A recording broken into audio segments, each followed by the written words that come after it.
জানিয়ে দিব আমাদের হাতে থাকা সর্বশেষ গুরুত্বপূর্ণ আপডেট বাংলা সংবাদ। ইসরায়েলকে স্বীকৃতি দিয়েছিল হাসিনা সরকার, বলছে সালাউদ্দিন আহমেদ। জানিয়ে দিব হাসিনাকে নিয়ে মোদির সঙ্গে চূড়ান্ত কথা হয়নি, বলছে পররাষ্ট্র উপদেষ্টা। আরো জানিয়ে দিব ব্যবসায়িক প্রতিষ্ঠানে হামলাকারীরা আওয়ামী ফ্যাসিবাদীদের দোসর, বলছে হেফাজতে ইসলাম। এবং আরো জানিয়ে দেব জুলাইয়ের মধ্যে ভোটের কর্ম পরিকল্পনা ঘোষণা, চিন্তা এসির লক্ষ্য ডিসেম্বরে ভোট। এদিকে মানবতার ফেরিওয়ালা জাতিসংঘ নীরব ভূমিকা পালন করছে, বলছে জামায়াত নেতা নুরুল ইসলাম। সর্বশেষ জানিয়ে দেব ফিলিস্তিনি সার্বভৌমত্ব নিশ্চিত করতে আরো বিশ্বের প্রতি ওলামা মাশায়েখে আইম্মা পরিষদের আহ্বান। শুনছিলেন সংবাদ শিরোনাম, এরপর বিস্তারিত। তার আগে অনুরোধ থাকবে, ভিডিওটি যদি ভালো লেগে থাকে ভিডিওটিতে একটি লাইক এবং কমেন্ট করে জানিয়ে দিন ভিডিও সম্পর্কে আপনার মূল্যবান মতামত, এবং আরো কমেন্ট করে জানিয়ে দিন ভিডিওটি আপনি কোথা থেকে দেখছেন এবং শুনছেন।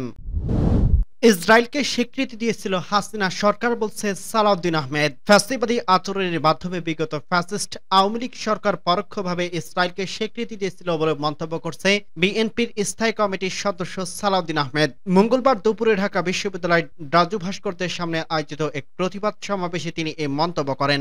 গাজা ও রাফায় ইসরায়েলি বাহিনীর চলমান গণহত্যা ও সামরিক আগ্রাসনের প্রতিবাদে বাংলাদেশ জাতীয়তাবাদী ছাত্রদল কেন্দ্রীয় সংসদ এক কর্মসূচির আয়োজন করেন। বিএনপির এই নেতা বলেন, ইসরায়েলি বর্বরোচিত হামলার বিরুদ্ধে বিএনপি খুব শীঘ্রই কেন্দ্রীয় কর্মসূচি ঘোষণা করবে। শুধু নিন্দা নয়, সারা ইসরায়েলকে অস্ত্র ও রাজনৈতিক সমর্থন দিচ্ছে।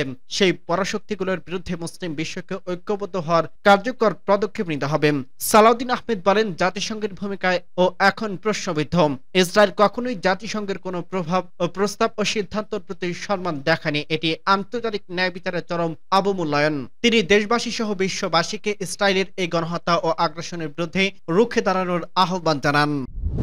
হাসিনাকে নিয়ে মোদী সরকারের সঙ্গে চূড়ান্ত কথা হয়নি, বলছে পররাষ্ট্র উপদেষ্টা। শেখ হাসিনাকে দেশে ফেরত আনতে ব্যাংককে মোদীর সঙ্গে প্রধান উপদেষ্টার বৈঠকে কোনো চূড়ান্ত আলোচনা হয়নি বলে মন্তব্য করছে পররাষ্ট্র উপদেষ্টা তৌহিদ হোসেন। মঙ্গলবার পররাষ্ট্র মন্ত্রণালয়ের এক সংবাদ ব্রিফিংয়ে তিনি এই মন্তব্য করেন। এ বিষয়ে এক প্রশ্নের জবাবে পররাষ্ট্র উপদেষ্টা বলেন, বিষয়টি উপস্থাপিত হয়েছে, কিন্তু এটা নিয়ে চূড়ান্ত কোনো কিছু হয়নি, এতটুকুই বলবো। তিনি আরো বলেন, এটা নিয়ে চূড়ান্ত কোনো কথাবার্তা হয়নি। আমরা তাদের কাছে চেয়েছি যে হাসিনাকে ফেরত দেওয়া হোক, তাকে বিচারের সম্মুখীন করার জন্য। পররাষ্ট্র উপদেষ্টা বলেন, কিন্তু যেটা স্পষ্ট করা হয়েছে, নরেন্দ্র মোদী খুব স্পষ্টভাবে বলছে যে বাংলাদেশের সঙ্গে সম্পর্কে দেশের সঙ্গে মানুষের সঙ্গে এটা কোনো দলের সঙ্গ নয়। এটা উনি স্পষ্ট করছেন। আমি এটাকে একটা পজিটিভ বিষয় হিসেবে দেখতে চাই। ভারতের ভিসা সংক্রান্ত এক প্রশ্নের উত্তরে তৌহিদ হোসেন বলেন, ভিসা হচ্ছে একটা দেশের নিজস্ব রাইটস। তারা যদি না দেয় কিছুই করার নেই, আমরা বন্ধ করে দিতে পারি। আমরা যেমন বন্ধ করে দিয়েছি, সাময়িকভাবে আবার খানিকটা চালু করছি। ব্যবসায়িক প্রতিষ্ঠানে হামলাকারীরা আওয়ামী ফ্যাসিবাদের দোসর, বলছে হেফাজত ইসলাম। ইসরায়েল বিরোধী বিক্ষোভ চলাকালে যেসব উশৃঙ্খল যুবক বিভিন্ন ব্যবসায়িক প্রতিষ্ঠানে হামলা চালিয়েছে, লুটপাট করছে, তাদের আওয়ামী ফ্যাসিবাদীদের দোসর বলে আখ্যা দিয়েছে হেফাজত ইসলাম। এর নেপথ্যে ফ্যাসিস্ট আওয়ামী লীগের ইন্ধনে বিষয়টি খতিয়ে দেখতে অন্তর্বর্তী সরকারের প্রতি আহ্বান জানিয়েছে সংগঠনটি। একই সঙ্গে লুটপাটকারী ও হামলাকারীদের দ্রুত শনাক্ত করে ব্যবস্থা নেওয়ার দাবি জানিয়েছে হেফাজত ইসলাম। তারা বলছে, লুটপাটকারী ও হামলাকারী কোনোভাবেই তৌহিদ জনতার অংশ হতে পারে না। মঙ্গলবার গণমাধ্যমে পাঠানো এক বিবৃতিতে একথা বলছে হেফাজত ইসলাম। বাংলাদেশে আল্লামা মহিবুল্লাহ বাবুনগরী ও মহাসচিব মাওলানা সাজিদুর রহমান। বিবৃতিতে বলা হয়েছে, শান্তিপূর্ণ বিক্ষোভ কর্মসূচির সুযোগ কিছু উশৃঙ্খল যুবক দেশের কয়েকটি জায়গায় বিভিন্ন ব্যবসায়িক প্রতিষ্ঠানে হামলা চালিয়ে লুটপাট করছে। লুটপাটকারীরা ও হামলাকারীরা কোনোভাবেই তৌহিদি জনতার অংশ হতে পারে না। যারা এই হটকারী কর্মকাণ্ডের মাধ্যমে আলেম সমাজ ও তৌহিদ জনতাকে বিতর্কিত করার চেষ্টা করবেন, তাদের আলেম সমাজ প্রত্যাখ্যান করবেন। মুসলিম বিশ্বের ঐক্যবদ্ধ প্রতিরোধ ছাড়া দখলদার অবৈধ রাষ্ট্র ইসরায়েলকে নির্মূল করা যাবে না বলে মনে করছে সংগঠনটি। বিবৃতিতে তারা ইসরায়েলের প্রধানমন্ত্রী বেঞ্জামিন নেতানিয়াহুর সঙ্গে বৈঠকে মার্কিন প্রেসিডেন্ট ডোনাল্ড ট্রাম্পের গাজা দখলে নেওয়ার বক্তব্যের তীব্র নিন্দা ও প্রতিবাদ জানায়। তারা বলেন, এই বক্তব্য জাতিসংঘের সনদের 2 নম্বর আর্টিকেল লঙ্ঘন করে। গাজায় একটি স্বাধীন ভূখণ্ড। বিশ্বের কোন স্বাধীন ভূখণ্ডের দখল বা নিয়ন্ত্রণের অধিকার ট্রাম্পের নেই। নেতানিয়াহুর দোসর হিসেবে তিনি এমন বক্তব্য দিয়েছেন।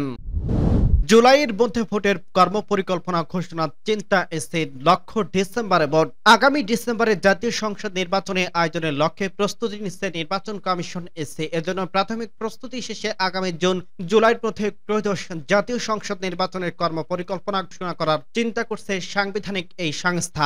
সাংবিধানিকভাবে জাতীয় সংসদ নির্বাচনের আয়োজনের দায়িত্ব এসে। নির্বাচনের দিনক্ষণ তারাই ঠিক করে। তবে ছাত্র জনতার গণ অভ্যুত্থানের মুখে আওয়ামী ফ্যাসিবাদী সরকারের পতনের পর পরিবর্তিত পরিস্থিতি আগামী সংসদ নির্বাচন কবে হবে তা মূলত নির্ভর করছে অন্তর্বর্তী সরকার ও রাজনৈতিক দলগুলোর ঐক্যমতের উপর। অন্তর্বর্তী সরকারের উপদেষ্টা অধ্যাপক মোহাম্মদ ইউনূস একাধিকবার বলছে আগামী ডিসেম্বর থেকে 2026 সালের জুনের মধ্যে নির্বাচন হবে। ইসি সূত্র জানায় ডিসেম্বরে নির্বাচন করার প্রস্তুতি নেওয়া হয়েছে। এজন্য একটি খসড়া কর্মপরিকল্পনা করা হয়েছে। কর্মপরিকল্পনায় নির্বাচনের সুনির্দিষ্ট দিন তারিখ ঠিক করা না হলে প্রস্তুতিমূলক কাজ এগিয়ে নেওয়া হচ্ছে। ইসি মনে করছে জুনের মধ্যে সংস্কার প্রক্রিয়া ও জাতীয় ঐক্যমত গঠনের প্রক্রিয়া একটি রূপ পাবে, তখন সুনির্দিষ্ট কর্মপরিকল্পনার ঘোষণা করা সহজ হবে। ইসির কর্মকর্তারা বলছে মোটা দাগে নির্বাচনের বড় প্রস্তুতির মধ্যে আছে ছবি সহ ভোটার তালিকা তৈরি, সংসদীয় আসনের সীমানা পুনর্নির্ধারণ, ভোট কেন্দ্র স্থাপন, ভোটের জন্য প্রয়োজনীয় কেনাকাটার দায়িত্ব, নির্বাচন পালনকারী কর্মকর্তাদের নিয়োগ, প্রশিক্ষণ এবং নতুন রাজনৈতিক দলের নিবন্ধন ও দেশি পর্যবেক্ষক সংস্থার নিবন্ধ দেওয়ার মতো কাজগুলো। এর মধ্যে বেশ কিছু প্রস্তুতি নির্বাচনের তফসিল ঘোষণার আগে শেষ করতে হবে। এ ধরনের প্রস্তুতিমূলক কাজগুলো এগিয়ে নেওয়া হচ্ছে। আর কিছু প্রস্তুতি নিতে হয় তফসিল ঘোষণা পর। এর প্রস্তুতির পাশাপাশি নির্বাচনে আগে নিবন্ধিত রাজনৈতিক দল ও অংশীজনদের সঙ্গে সংলাপ করবে এসএম। তবে সেই সংলাপের দিনক্ষণ এখনো ঠিক হয়নি। এসির নিজস্ব প্রস্তুতির বাইরে নির্বাচনের গুরুত্বপূর্ণ হলো আইন শৃঙ্খলা রক্ষাকারী বাহিনী ও জনপ্রশাসনের ভূমিকা। নির্বাচনের আগে আইন শৃঙ্খলা পরিস্থিতি নিয়ে ভাবতে হচ্ছে। 5 আগস্টের পরবর্তী বিপর্যস্ত অবস্থা থেকে আইন শৃঙ্খলা রক্ষাকারী বাহিনী বিশেষ করে পুলিশ এখনো সম্পূর্ণ স্বাভাবিক অবস্থায় ফিরতে পারেনি। মানবতার ফেরিওয়ালা জাতিসংঘ নীরব ভূমিকা পালন করছে জামায়াত নেতা নুরুল ইসলামের মন্তব্য। ফিলিস্তিনি গাজা ও রাফায় গণহত্যার প্রতিবাদে এবং ইসরায়েলের বিচারের মুখোমুখি দাঁড় করানোর দাবিতে রাজধানীতে বিক্ষোভ মিছিল করছে বাংলাদেশ জামায়াত ইসলামী ঢাকা মহানগর দক্ষিণ শাখা। বিক্ষোভ মিছিলে পূর্ব সমাবেশে ঢাকা মহানগর দক্ষিণ জামায়াতের আমির নুরুল ইসলাম বলেন, মানবতার ফেরিওয়ালা জাতিসংঘ নীরব ভূমিকা পালন করছে। সোমবার বিকেলে জাতীয় মসজিদ বাইতুল মোকাররমের উত্তর গেট থেকে বিক্ষোভ মিছিলের শুরু হয় শান্তিনগরে গিয়ে শেষ হয়। মিছিলের আগে সমাবেশে জামায়াত নেতা নুরুল ইসলাম বলেন, মানবতা বিরোধী গণহত্যাকারী নেতানিয়াহু ইসরায়েল রাষ্ট্র মধ্যপ্রাচ্যের বিস্ফোরা হিসেবে বছরের পর বছর যুগের পর যুগ ফিলিস্তিন ও বাইতুল আল আকসাকে নিয়ে একের পর এক চক্রান্ত ও ষড়যন্ত্র করে আসছে, সন্ত্রাস সৃষ্টি করে যাচ্ছে। তিনি বলেন, আজকে শুধু পাখির মতো গুলি করে মানুষ হত্যা নয়, আকাশ থেকে শক্তিশালী বোমা নিক্ষেপ করে মানুষগুলোকে ছিন্ন ভিন্ন করে দেওয়া হচ্ছে।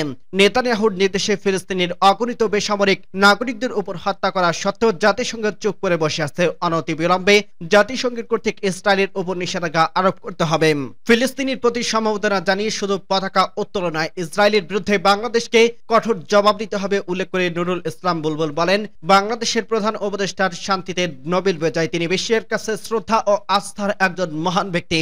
তাই বাংলাদেশের প্রধান উপদেষ্টাকে বিশ্বের শান্তি প্রতিষ্ঠার লক্ষ্যে ইসরায়েলি হামলা বন্ধে উদ্যোগ গ্রহণ করতে হবে। তিনি আরো বলেন, শান্তি প্রতিষ্ঠায় ইসরায়েলের যুদ্ধ বন্ধ নয়, পৃথিবীর মানচিত্র থেকে ইসরায়েলের নাম মুছে দিতে হবে। এজন্য 200 কোটি মুসলিম জনগণকে ঐক্যবদ্ধ হতে হবে এবং ইসরায়েলের বিরুদ্ধে প্রতিবাদ গড়ে তুলতে হবে।